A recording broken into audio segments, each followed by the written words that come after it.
We're just in the earliest stages of understanding how to effectively take the capabilities of the internet and apply them in our business operations. Just as one example, I would say that most companies view the internet at best as a place for efficient transactions. I can buy and sell things quickly and easily on the internet and electronic markets. The notion of using the internet to build deeper trust-based relationships with a much broader range of partners and participants, that's something most companies still have a very hard time getting their minds around. And it does conflict with a lot of their cultures. Look at the kinds of issues we're facing in large companies just around the use of Facebook or Twitter within the company. Many companies have banned it because they view it as a distraction.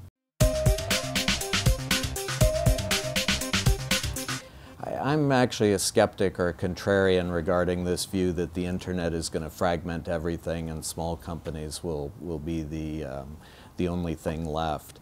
I do believe that there are significant economies of scale when you deal with infrastructure management. You know, think about managing a logistics chain, a FedEx or a UPS kind of logistics network. There are significant scale economies in running that kind of operation. I think companies will become much more focused and specialized on those operations and build scale.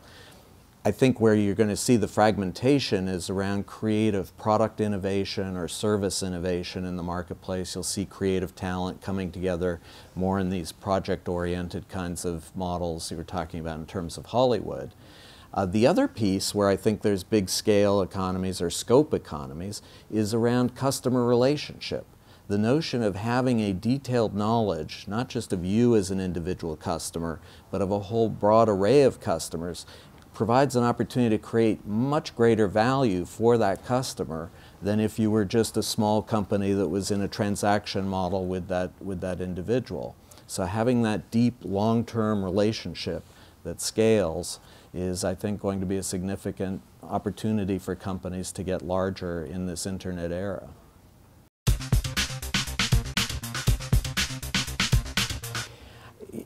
I think that the whole rationale for a company does change in a profound way. I mean, if you think about the reason we came together in companies in the past century, it was because of efficiency, scalable efficiency. You could get much more efficient operations if you all came together and stayed together in a large company. Going forward, I believe competitive pressure is going to continue to mount, and it creates a new rationale for companies, which is the ability to develop talent more rapidly. We will be attracted to companies and we will stay in companies only if they can develop our talent more rapidly than we could on our own.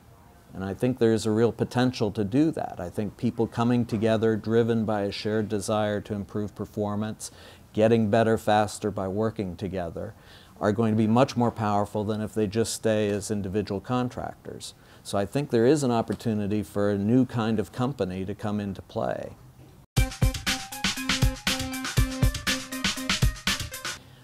There's certainly a need for financial services that are geared to smaller companies that are going to scale more rapidly. I think obviously one of the issues venture capital is facing right now is the amount of investment, particularly in early stages, is rapidly shrinking. And so it makes it more challenging for a lot of their traditional models where they put a large money up front and hope for the tenfold increase around the exit. That's a model that's more difficult to maintain in this kind of world where you have cloud computing and more access to resources. So I do think it's going to have, like all businesses, it's going to have to rethink its basic approach to delivering value to its customers.